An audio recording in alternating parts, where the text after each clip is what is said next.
Hello Paragons, welcome to the Earthen Guide. Whether you're a beginner or an intermediate player, maybe even an advanced player, this guide is going to give you everything you need to know to pilot Earthen decks in the Aftermath meta. I'm recording this about 3 weeks after Aftermath came out, and now that we've seen where the meta is going, what strategies are happening, it is time to walk through the Earthen Paragons and explain exactly how you can get those wins. Now, Earthen has always been one of my favorite parallels. It's also, for a long time, been considered the weakest of the five. Earthen players have struggled. Notably, iRacer has been grinding Earthen nonstop for a year and a half plus, and he's always been like, everyone's like, how's iRacer doing? Is Earthen okay? Now, the cool thing is, in Aftermath, Earthen is looking a lot stronger, and we'll cover some of the cards that are making that happen.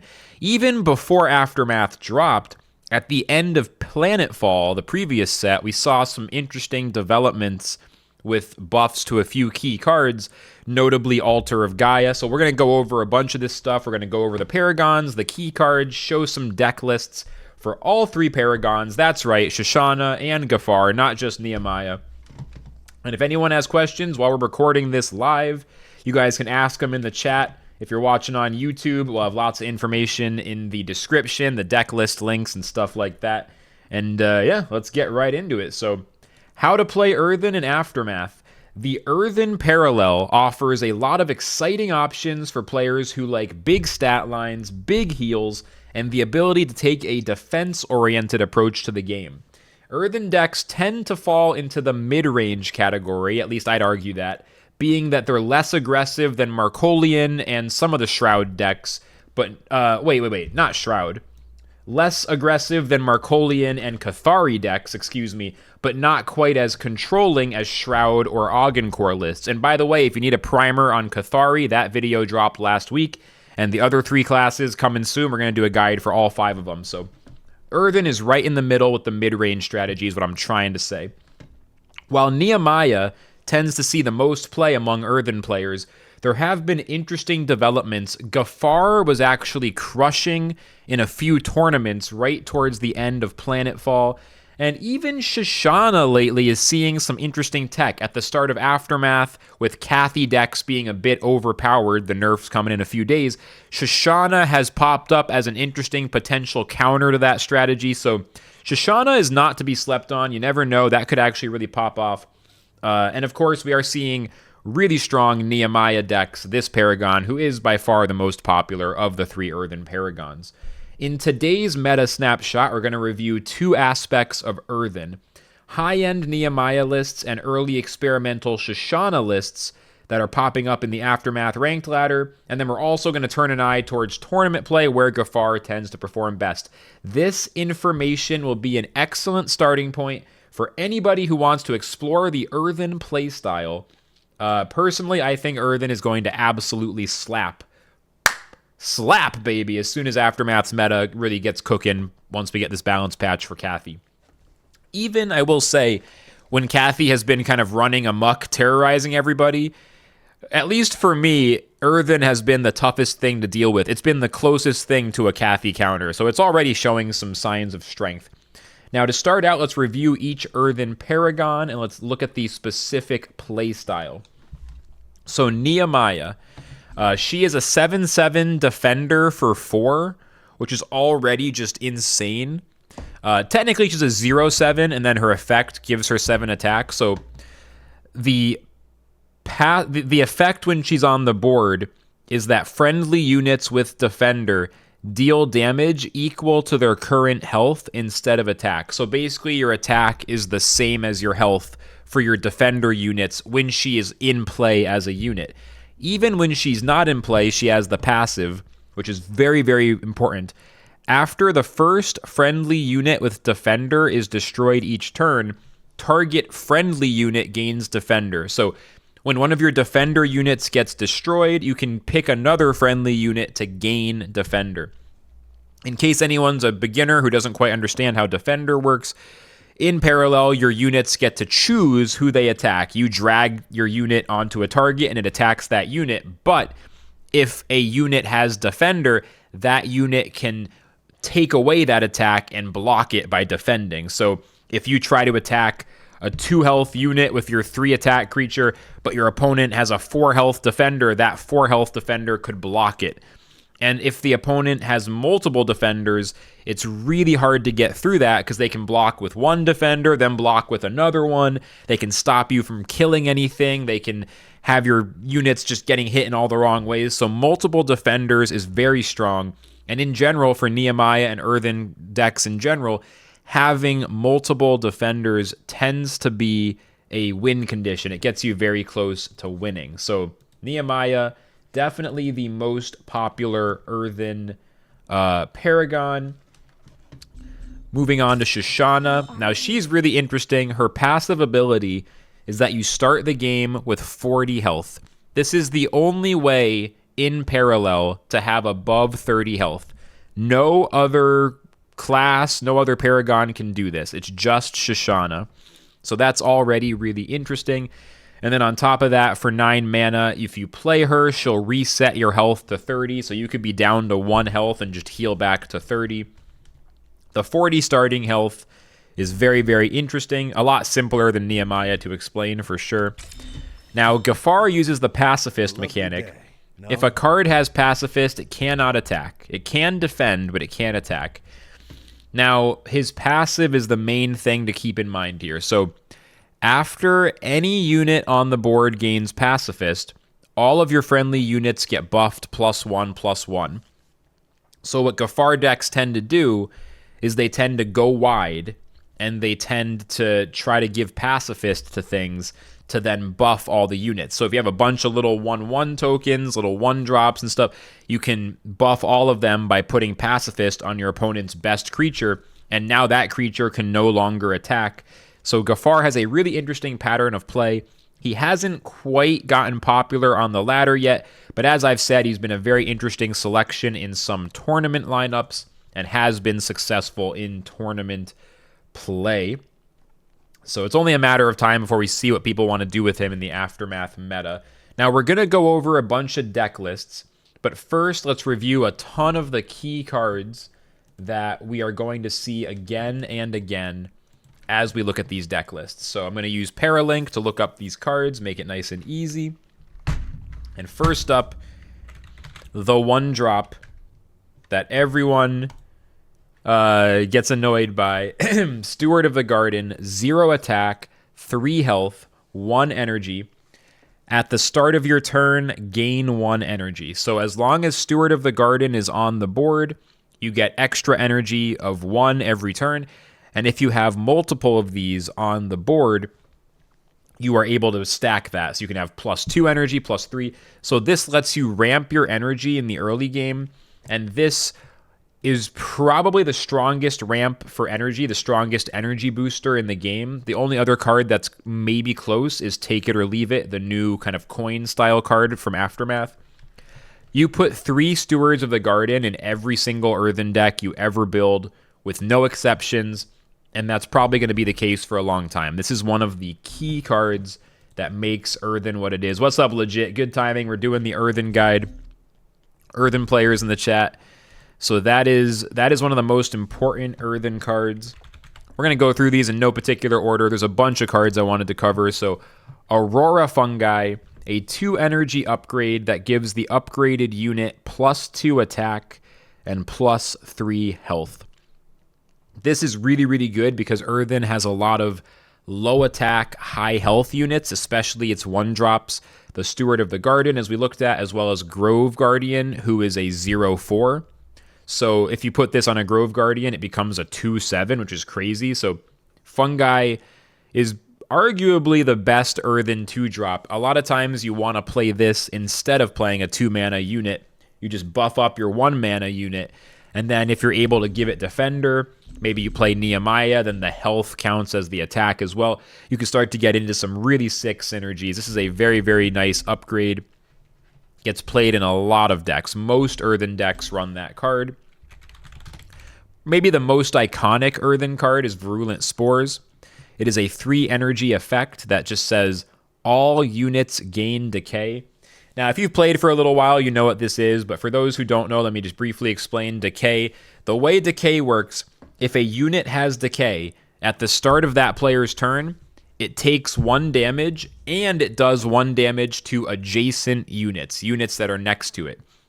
The way this shakes out, if you have multiple Decay units, is that all your units that are in the middle, that have a unit on both sides, they will take 3 damage at the start of the turn, and your units that are on the side of the board will take 2 damage. That's how that ends up adding up. So Decay, when you give it to the opponent's whole board, can be very, very strong to just clear their board, and if it doesn't clear it right away, it continues to ping each turn. You really need to play your 3 health units on the side of the board, not in the middle when you're against Earthen. This is something I managed to mess up even now that I'm in master rank. I'm in the top 20 players right now, and I still messed this up earlier today during the stream, and I was a little bit mauled about that. So don't be me. Play around spores. Don't get spored and get caught off guard. Another super, super, super iconic card here is Formidable Presence.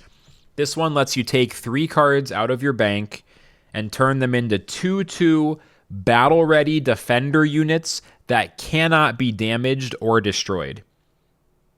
No, cannot be damaged, cannot be destroyed, and at the start of your next turn, they go back to the bank, but they don't give you energy that turn. So it's a lot to think about. Once you see it in action, it's a little easier to understand.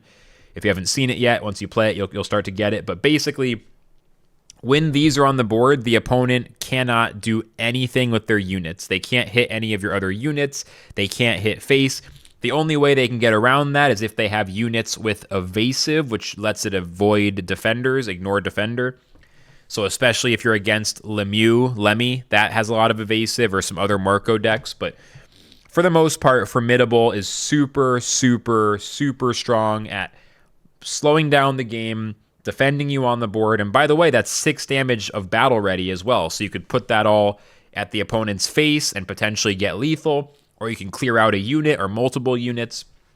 There's also synergies with this card. If you're able to buff your board, maybe you're playing Gaffar, you play Formidable Presence, then you put Pacifism on one of the opponent's units. Now these are all 3/3s. Maybe you have a crew boss on the board. There's a lot of different ways to do this. Maybe you're using Luminous Caller with some Flourish synergies. There is a lot you can do. Formidable Presence is almost always going to be run in pretty much every Earthen deck. Now on the high end, Terra Verdant Mentor. This card is kind of nuts. It's 7 mana, 5 health. 7 mana, 5 attack, 8 health. And the muster lets you do one of 2 things. Create and play a random Earthen unit, or other friendly units gain +2/+2. So if you've got a bunch of stuff on the board, she can just buff everything, and then that might be what you need to get to lethal damage. Or you just create a random unit, and sometimes you get lucky, sometimes not. So ideally, you can use this. Now, the interesting thing is if you Flourish, a lot to explain for newer players, but Flourish means overheal. If you heal a unit and you heal it past its maximum health, let's say she has 1 damage, but you heal her for 2. So she has 8 health, and there's that 1 extra heal. Or she's at full health, and you use a heal on her. Whenever you overheal, aka Flourish, you get to repeat the muster. So there is a combo with a relic that lets you heal units repeatedly, where you can basically play Terra and then activate the relic. It's that relic called Altar of Gaia. And you can create a few units and then buff them over and over. So Terra is a really big win condition. You're going to run this in every deck, or at least like the vast majority of them. Once you have her, she is a legendary, so you might need to craft her eventually if you're a newer player, but Terra, very strong, goes into all the high-end Earthen decks. What else do we got here? Quite a few other cards. The newest one, this is the card from Aftermath that's terrorizing everybody. Terramech Shield Titan. 10 attack, 10 health for 6. And you might think, wow, that's a crazy stat line. It must have a drawback. Nope. It has a bunch of upside. So 10/10 for 6. Shielded, so if they use an effect on it, the first effect gets blocked. Damage dealt to this unit is reduced to 1. Anytime anything damages this, it only does 1 damage. And it has a Flourish, so if you overheal it, you can pick an enemy unit, and that unit attacks the Terra mech at the start of the opponent's turn, whether they like it or not. And the Terra mech's only going to take 1 damage, and it's probably going to kill whatever hits it. So, like, this is an absolute bomb of a card. One of these goes into every Earthen deck always. And it's just, all you got to do is get Defender on this thing, and you might win the game. Like, a lot of games, depending on the opponent's deck, once you have Defender on Terra mech, game over. Now, there are some ways to clear it. People can use a card called Master Poisoner. They could use a card, some hard removal spells, if they can get shielded off first. There's some things you can do. It's not like a complete trump card, but this card is absolutely mad. It's just madness. Now, Terra Glider, another really strong card from Aftermath. It's a 4 energy, 4 attack, 3 health card. The muster is that you may multi-charge. That means you may reveal cards from your bank, your energy zone, right? So you can flip over as many cards as you want. And then if you do, you create and play a random Earthen unit that has a cost equal to the multi-charge value. So if you flip over 4 cards, you play a random 4 energy card creature. If you flip over 6, you play a random 6 energy creature. Now what's interesting is, if you spend 6 energy, I believe you are... correct me if I'm wrong, but I believe you are 50% likely to get one of those Terra mechs. 50% chance. And if you flip over 7 cards, you are 50% chance to get Terra. So that's one of the big things people are doing with the Terra Glider, is using it to get extra copies of Terra mech or Terra. You can also just use it right on turn 4 for a tempo play. This is quite strong. We're seeing most high-end decks run 2 or 3 of these. One of the best Earthen cards from Aftermath. Now, going back to the previous set, we got Moonlit, Star of Alesha. I told you guys it's a lot of cards for Earthen to go over. Earthen is not the simplest class. We did Cathari first. Cathari is a little bit easier to grasp. Earthen is a lot to do. So, Moonlit goes very, very well with Nehemiah. It's a Defender, 3 energy, 2 attack, 4 health.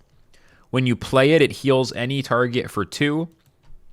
That's good for healing your face, healing your units in the early game, or activating Flourish in the later game, the overheal effect. And then it's also got something called Attuned. Basically, every other turn, it switches between one of 2 states. So one turn, at the start of the turn, it heals any friendly unit for 2. And then the other turn, the second turn, it'll gain 2 health. So when you play it, you get that heal 2 muster. The next turn, it gains 2 health. If it's still on the board the turn after that, you get to heal something else for 2. On the 4th turn, it gains 2 health again. Back and forth it goes.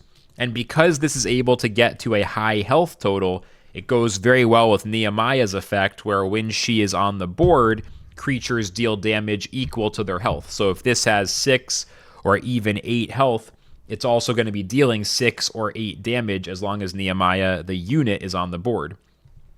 Now, that's just crazy, especially when you consider that it has Defender. And so the classic Earthen opening is Steward of the Garden with the extra energy ramp on turn 1. Turn 2, you have 3 energy, you play Moonlit. You heal your Steward of the Garden. Turn 4, you play Nehemiah. Now you have a 6/6 Moonlit Star of Alesha, a 7/7 Nehemiah, and you've still maybe got your Steward of the Garden there, right? So it's a really crazy opener. It's okay if you can't keep track of all that in your head, but you'll see it. You'll see it, and you'll start to get used to it. Aftermath gave us another crazy card in Provoked Caretaker. This is a 6 attack, 6 health unit for 3 energy. Probably the craziest stat line in the game. That's such a high stat line for 3. The only thing is, it's pacifist. It can't attack, but if you charge 2, it ignores pacifist this turn. So you just have to flip over 2 cards from your bank, and then this is able to attack. So you're going to use that effect to get attack value.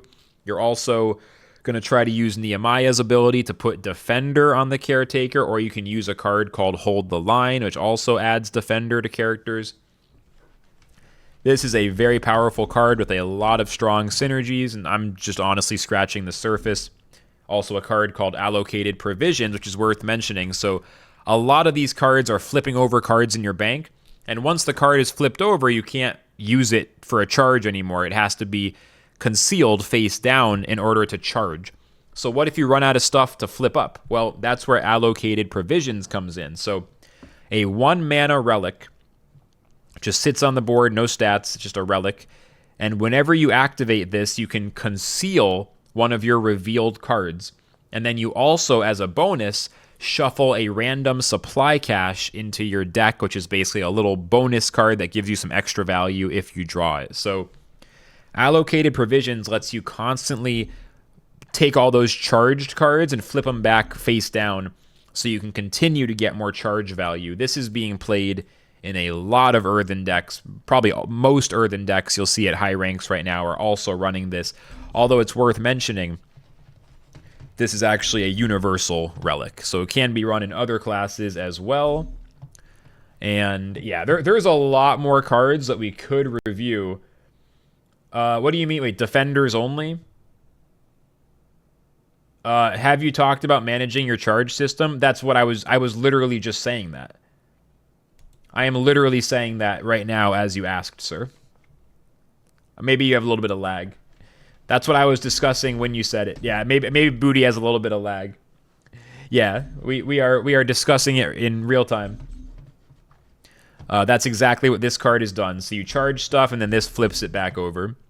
Otherwise, if you don't draw provisions, you just have to kind of decide what you're going to use your charges on. But the big thing to keep in mind is that out of all 5 classes, the Earthen Parallel is the most charge focused. Out of all the classes, Earthen is using charge the most. And maybe one other card worth mentioning that synergizes a lot with charge is Rummaging Researcher. So this is a 2 attack, 5 health, 3 energy unit. It's universal. And the muster is that you may charge 2. And then whenever 1 or more bank cards are revealed, including when you charge this unit, you draw a card. So this is really good with Earthen because you're charging so much, you can get a lot of extra draw. Or against Earthen, whenever they charge, you will draw. So Rummaging Researcher gives a lot of interesting synergy and counterplay in relation to the charges. So really, really good. Nehemiah's buff only applies to defenders. Yes, Booty, that is correct. So like the attack equals health thing is only for defenders. Yeah. The chat's not behind 2 or 3 minutes. I think it's just you specifically. You might need to refresh, sir, but that's okay. It's now I understand what's going on. My bad. I was confused. All right, let's go through some deck lists, and we will see some examples of how these decks can work. So this is an example of a list that Diesel ran in the recent major tournament, the top 128 Swiss rounds. So he's got the Nehemiah, and right away we've got the Steward of the Garden. Oh, I was probably covering a bunch of cards with my camera, wasn't I? I need to move my camera when I do that. I was covering cards like that whole time. Shoot. It's okay. It's okay. Was I covering the cards? Maybe not. I think maybe not, actually. I think this is the page I cover them. Never mind. I think we're good. I moved. Never mind. I think we're good. For a second there, I got nervous.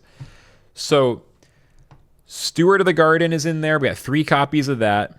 We got 3 copies of the Moonlit Star of Elisha, the 2 copies of the Provoked Caretaker, 2 copies of the Terra Glider. We got the Terra Mech, the Terra Verdant Mentor, and then 2 of these altered allocated provisions. A lot of words to try to say. We got 2 copies of Virulent Spores, 1 copy of Formidable Presence. So you can see a lot of those key cards we talked about. What else is in this deck? No Snitching, a 0 cost that removes all abilities from the target unit. So this silences a unit. It doesn't undo stat buffs if it already got buffed by stuff, like +1/+1 buffs, but it does remove all abilities for the rest of the game from that unit. He's got 3 Take It or Leave It's. This card is about to get a slight adjustment, but it's still going to be very strong. It lets you gain 1 energy per the turn you play it. So you play this, it costs 0, you get an extra energy. He's running 2 Hasty Mobilization. This one is kind of controversial. It can be a big hit, and it can also be a big miss. It says, look at the top 4 cards of your deck. play up to 2 units with energy costs of 5 or less and put the rest on the bottom of your deck in a random order. So if you got 2 different 5 energy units off of this would be insane value. The problem is it does whiff pretty often. It misses. Just doesn't get cards off. The cards you draw aren't helpful sometimes. And another one he's running here, some anti-relic stuff. Destroy target relic for 1 energy, and then heal any target equal to the destroyed relic's energy cost. So we can use this heal effect to flourish our Terra or our Terra mech. Very, very helpful for the flourish synergy. What else is being run in here? So Diesel was running 3 Primea conduits. This is another really interesting one. All these cards, I encourage you guys to go back and review these cards again if you're new to the game. I'm trying to cover it as effectively as I can, not take too long.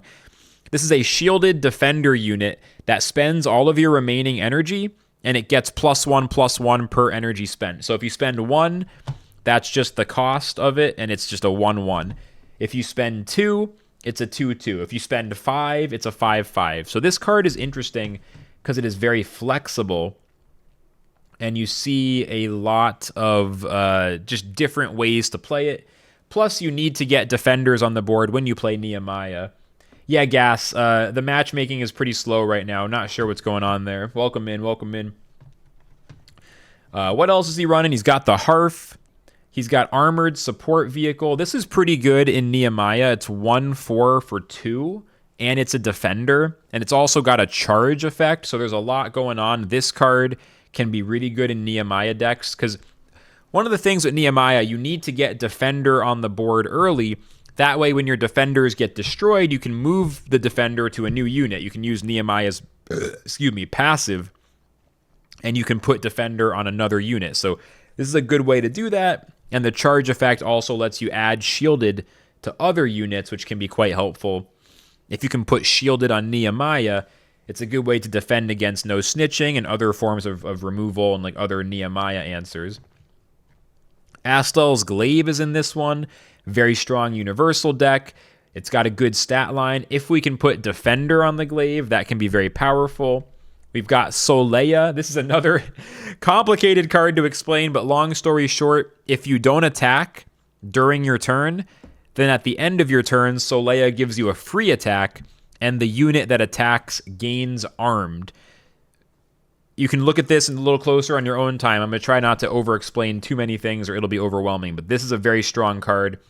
Jonah has a lot of text that never matters. All you need to know about Jonah, it's a 3 attack, 8 defense, 8 health, not defense, but health. 3 attack, 8 health for 5 mana, and it's a defender. So Jonah is a huge defender unit. He's also got the Wong, which gives you some good card draw and some stat buffs.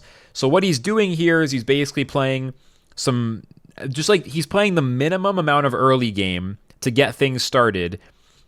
Some 1-drops, some 2-drops, and then he's really leaning into this mid game for that mid-range strategy to try to play some really strong units in the middle of the game, take advantage of the defender stuff, get multiple defenders on the board, and eventually to get the win by setting up Terra Mech or Terra, as well as maybe getting value from haste demobilization.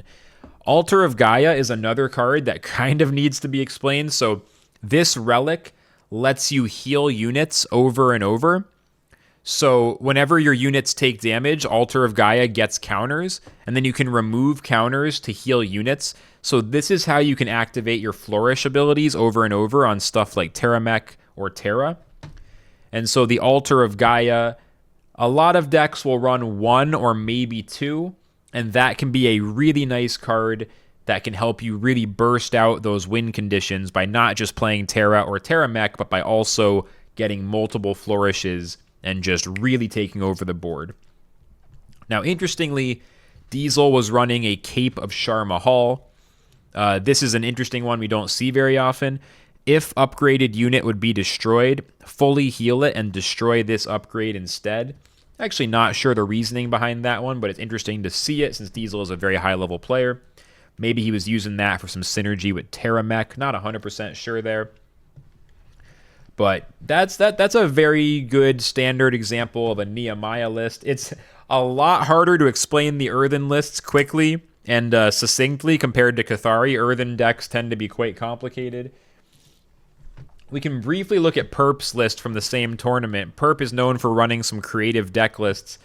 As you can see, we don't have to go through every card here, but he's got a lot of the same stuff. Steward of the Garden, the Support Vehicle, the Wong, the Terramech, the Terra, the Altars of Gaia, Hasty Mobilization, Presence, Spores, Repurposing, that Take It or Leave It coin card to get extra energy. He's also running Tain, so this is a huge 8 mana card, 9 attack, 12 health, and when it dies, it creates a relic called Shallow Grave, which actually brings him back to life the next turn. So really insane. It's just he's very slow. Doesn't always see a ton of play, but this card can be quite interesting. He's got the Caretakers. What's interesting here, he's running some Alvaro Interrogators, which are a little bit of anti-effect stuff to stop burn decks. And he is running the Hacker. This is a very unconventional strategy. The Hacker is a new card from Aftermath. When you play it, it swaps the energy cost of all the units in your deck at random. So what he's trying to do here is make his Tain, his Terra, his other big 7-drop, Solarium Stalwart, the Terramech, the Shaymax, the 6-drop, the Wong. He's trying to get all these big boys to get swapped with these little ones and be able to play these bigger ones for super cheap. So the Hacker tech, very interesting. Not sure if that's going to actually be a good strategy for Earthen, but it is interesting to see. And then lastly, this is a list that Arizona Ron has been grinding on the ladder, and he's been all the way up in master rank. He's been playing this list during the Cathy OP meta, so really impressive that he's made this list work. And I'd say this is probably like the most standard list, although he isn't running all allocated provisions, which is a little bit interesting. He can't flip his cards back over with the allocated provisions. But as you can see here, Steward of the Garden, he's got the Moonlits, the Terra Gliders, the Terramech, the Terra, the Aurora Fungi, more No Snitchings, Take It or Leave It's, Ritual. This is a new one, actually. We haven't seen this one in the video yet. Don't worry about that too much, but he's got the Relic Repurposings, the Spores, the Presence. So he's got the Altar of Gaia, just one copy, but he's got the Permea Conduits again. So you're seeing a lot of the themes of the same cards with some interesting variations. So these lists should give you a good idea. I will provide links to these in the description. If it's not there, then yell at us in the comments. It's my fault, but I'll try to make sure that I provide those for the team when they're editing this video. These are all good examples of Nehemiah. If you want something just to start with, and by the way, there's a lot of legendaries in this list. In a future video, we'll try to cover some more budget lists, but I want to show you guys the high end of the meta, and then you can substitute things in. I have some ideas for some like videos that'll be helpful for budget players, but we'll save those for another day. So the Nehemiah stuff, this is the main Paragon. If you're just starting to learn Earthen, you may want to start with Nehemiah. However, let's go over a couple other things. So here's a sample list that you could try to run with Shoshannah, the 40 HP Paragon, just as an example of what might work here. So Shoshannah has a lot more health and isn't as focused on defenders. So it's not that different, right? I chose to run a list here with 3 Stewards of the Garden, 3 Target Painters, and 3 Gunslingers. So the Target Painter says, at the start of your turn, target a unit. Damage dealt to that unit is increased by 1 this turn, so we can use that with some PS8 launchers that deal 2 damage for 1, and the Gunslinger that deals 1 damage for 1 plus a unit to basically get extra damage, get through that early game, and then we're getting into the Caretaker, the Glaive, the Terra Glider. The high end is pretty similar with Terra and Terramech, but we've also got a card called Acolyte of Shoshannah, specifically for Shoshannah decks. You can only run this if Shoshannah is your Paragon, and the muster is to heal any target for 5. If you have more health than your opponent, create another 5/5 unit. So you can get 2 5/5 units for 6. That's kinda nuts. And then in a Shoshannah deck, we probably run Stabilized Shard. This gives you extra energy at the start of your turn, just like Steward of the Garden, but this is a relic, makes it harder to remove. So this can be a good one to get to Shoshannah faster, get your heal faster when you need it against aggressive decks. we've got the spores, we got the presence, we also got the 3 aurora fungi to buff these high health Steward of the Garden, Target Painter, Caretaker type units. And we have 1 copy of Hold the Line in here. Target unit gains Defender, and if you reveal this from the bank when you're charging, you can create and play a copy as if it was in your hand. It still costs 1 energy when you do that, but that means you can bank this early on and then reveal it later using a Caretaker or a Terraglider to potentially put Defender on your Terramech. So a more experimental list. We have seen people starting to run some stuff like this. We're also seeing Rummaging Researcher and stuff like that. Definitely some different ways you can build this, but that's an example, Shoshannah. Not going to spend too much time on it because it hasn't really been proven to work yet, but one day Shoshannah will pop off. And lastly, Gaffar is in an interesting place. It did not get a ton of new tools in Aftermath, but I wanted to show you guys, just to give an example of it. This is a list that was played at a high level in tournaments at the end of the Planetfall meta. So the question is, how do we adjust this with Aftermath with some of the new cards? But again, we've got Steward of the Garden, and notice they're running the Painters and the Gunslingers, just like that Shoshannah list I showed you. They've got the PS8 launchers as well, the 3 spores, the 3 presents. What are a few cards that Gaffar specifically runs? So Emissary of Gaffar is interesting. After another friendly unit is destroyed in combat, target enemy unit gains Pacifist until the end of the enemy's next turn. So whenever one of your unit dies, you can make an enemy unit Pacifist, and because of Gaffar's passive, whenever a unit gains Pacifist, all your units get buffed. So Emissary of Gaffar, super powerful in Gaffar decks.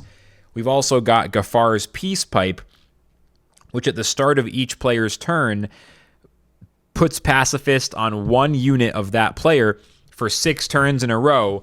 Then it destroys the relic and takes Pacifist off everything. So you can buff your units 6 turns in a row, which is insane, especially in combination with Drone Printer, a relic that lets you make a lot of 1/1 tokens, and Ruin Tinkerer, which creates up to 3 1/1 units the first turn you play it, and then continues to create more 1/1s from there. So the Drone and the Ruin Tinkerer, plus the Emissary of Gaffar, the Peace Pipe, as well as Change of Heart, which gives target unit Pacifist. You've got a lot of ways to go wide, pacify units, and set up these big boards. And then to round it out, we have Master Poisoner, which destroys any unit dealt damage in combat, so you can trade in your cheap tokens into their bigger units, as well as Saboteur to destroy their relics. And you've got a strong package here. The question is, how do we augment this with Aftermath cards? We really haven't seen a lot of experimentation with Gaffar yet. There are some interesting cards that could synergize with him. One of the cards being Lightfoot Treads, I think is the name. So you can put this onto Gaffar, and he can't be attacked by units with greater attack than him. And he has 0 attack, so no one can attack him, which means they have to target something else. And then when Gaffar defends, the attacker gains Pacifist. So I'm not going to go too deep into that combo right now, but there could be something there with the Lightfoot Treads, plus the Gaffar to kind of force some value out of this after unit defends, attacker gains Pacifist, because that doesn't activate if they attack Gaffar directly. That's a whole can of worms. I'm not going to spend too much time on it, but this is an example of the Planetfall Gaffar list, and I absolutely am curious to see what happens once some Brave Souls start cooking with Gaffar. So holy crap, the Earthen review is a lot more complicated than the Cathari review. I think Earthen and Augencore are probably the 2 most complicated to try to run through a ton of cards, because the cards just have so much text, so many interactions. Markolian and Shroud and Cathari are a little bit simpler. Earthen is definitely a class for players who aren't afraid to really read the card. As they say, reading the card explains the card. Earthen is a class for players who probably have a bit more experience with card games, but also for players who just like big stats, defenders, and just overwhelming the opponent on the board. So that pretty much concludes the Earthen overview for the early Aftermath meta. This should be good for probably all of Aftermath as an overview. Thank you very much for watching. Those deck lists are in the description. I'm Flux. Excited to be making videos with Paragons. Appreciate you watching. Let me know in the comments, what did you think? And that's really all I got to say on that one. So until the next video, peace out.